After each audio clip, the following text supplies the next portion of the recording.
Nigeria is currently in a race against time to contain the cholera epidemic, with the current outbreak claiming the lives of over 30 persons across 30 states in the country, according to data from the Nigerian Center for Disease Control and Prevention. Experts in the public health sector have called on governments at all levels and citizens alike to detect the drivers of the infection, urgently provide access to high-standard water and sanitation facilities to communities to curb the disease outbreak and face out its subsequent recurrence. Asha Salihu completes the report. Cholera, an acute diarrheal infection caused by ingestion of food or water contaminated with the bacterium Vibrio cholera, is a recurring disease in Nigeria, which recorded its first appearance in 1972.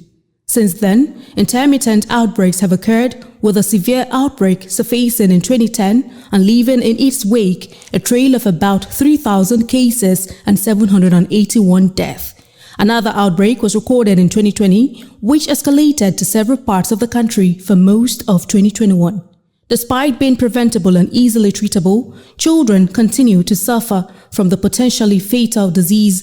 The reason for this is not far-fetched, according to experts. As long as the population continues to grow, we continue to build and urbanize and also expand housing without addressing sanitation, without addressing water supply to homes, then there is still that risk of having these outbreaks of cholera from time to time. While many Nigerians lament poor access to potable water sources and sanitation facilities in a bid to curb environmental pollution, they, however, try within their means to keep safe and healthy. We have borehole, and that's what we use basically for cleaning, for cooking, and we take seaway, the one on the dispenser.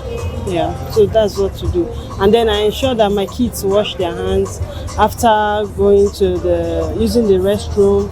And by the time I get back from the market, I ensure I wash my hands. People should make sure that they keep their environment clean, and they make sure there's no stagnant water around the vicinity where they're staying, because these are the things that can also lead to this cholera.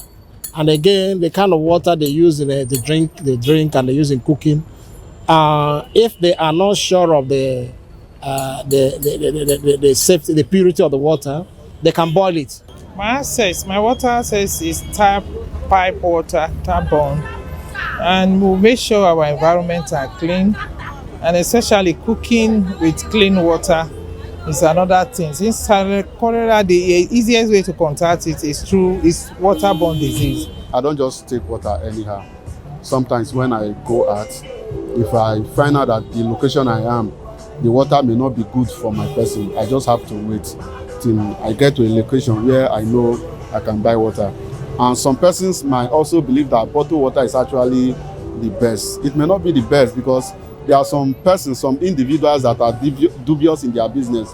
They can look for the empty can and pour water in it. So one also have to be mindful of that. With the rainy season in full swing and fears of possible contamination, there are calls for more awareness on prevention strategies. People must wash the things they eat, then as much as possible cook what you eat. This is not the time to experiment with raw food, because you don't know where or how it was prepared, where it was prepared or how it was prepared.